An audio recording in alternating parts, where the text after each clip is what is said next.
आज अपना 47वां स्थापना दिवस मना रही है। न्यूज 11 भारत से बातचीत में बीजेपी अपना स्थापना दिवस मना रही है और हर भाजपा का जो कार्यालय है वहां पर स्थापना दिवस मनाया जा रहा है। और न्यूज 11 भारत से बातचीत के दौरान मंत्री दिलीप जायसवाल ने कहा कि स्थापना दिवस को लेकर के सभी प्रदेश कार्यालयों और जिला कार्यकर्ताओं ने भव्य तैयारियां की है और जहां पर पार्टी का झंडा फहराया गया है।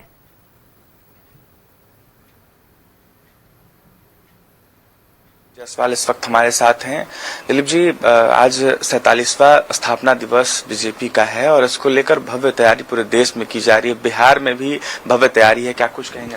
देखिए, जनसंघ काल के बाद और माननीय अटल बिहारी वाजपेयी जी, लाल कृष्ण आडवाणी जी, मुरली मनोहर जोशी जी ऐसे सरीखे के नेता ने भारतीय जनता पार्टी का गठन किया और आज 47वां स्थापना दिवस मनाया जा रहा है। बड़े ही धूमधाम से प्रदेश कार्यालय में भी और पूरे बिहार के अंदर सभी जिला मुख्यालय पर, बूथ और मंडल मुख्यालय पर जो है आज पार्टी का झंडा फहराया जाएगा। नरेंद्र मोदी बंगाल चुनाव को देखते हुए कुछ बिहार गए थे। उन्होंने बंगाल की सरकार को लेकर चर्चा की। ऐसे में उन्होंने वहां के शासन व्यवस्था पर भी सवाल उठाया। देखिए, असम और बंगाल पूरे देश से ये दोनों प्रदेश का चुनाव अलग तरह का चुनाव है। यहां पर सबसे बड़ा जो मुद्दा है वो मुद्दा है विदेशियों का और घुसपैठ का। आसाम भी लगातार बांग्लादेश के सीमावर्ती क्षेत्र से जुड़ा हुआ है और बंगाल तो नेपाल एवं बांग्लादेश दोनों के सीमावर्ती क्षेत्र से जुड़ा हुआ है। यहां का डेमोग्राफी के बारे में बार बार गृह मंत्री भारत सरकार ने पूरे देश को आगाह किया है कि जिस तरह से घुसपैठ की संख्या बढ़ते जा रही है और तृणमूल कांग्रेस और ऐसे इंडी गठबंधन के लोग राजनीतिक दुकानदारी चलाने के लिए, सत्ता में काबिज रहने के लिए और घुसपैठ का सहारा लेती हैं।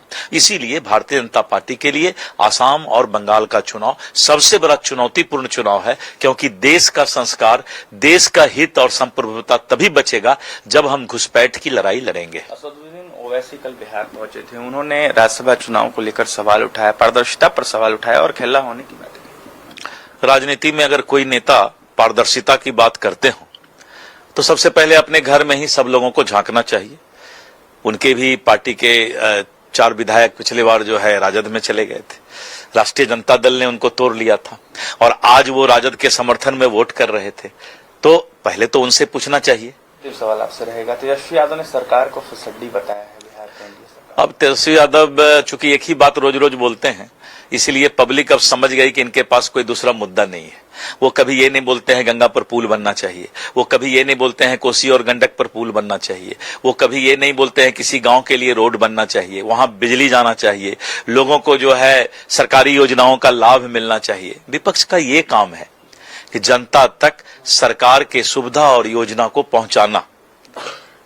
देखिए, इस वक्त हमारे साथ बातचीत करने के लिए बिहार सरकार के मंत्री दिलीप जायसवाल थे। नेता प्रतिपक्ष को निशाने पर लेते और साफ तौर पर विपक्ष की भूमिका बताते हुए नजर आते थे। इसके साथ ही असदुद्दीन ओवैसी के बयान को देखते हुए अपनी बातें रख रहे थे। वहीं क्या कुछ कह रहे थे बीजेपी के 47वां स्थापना दिवस को लेकर आपने सुना है। न्यूज 11 के लिए पटना से सहयोगी पवन के साथ अभिषेक।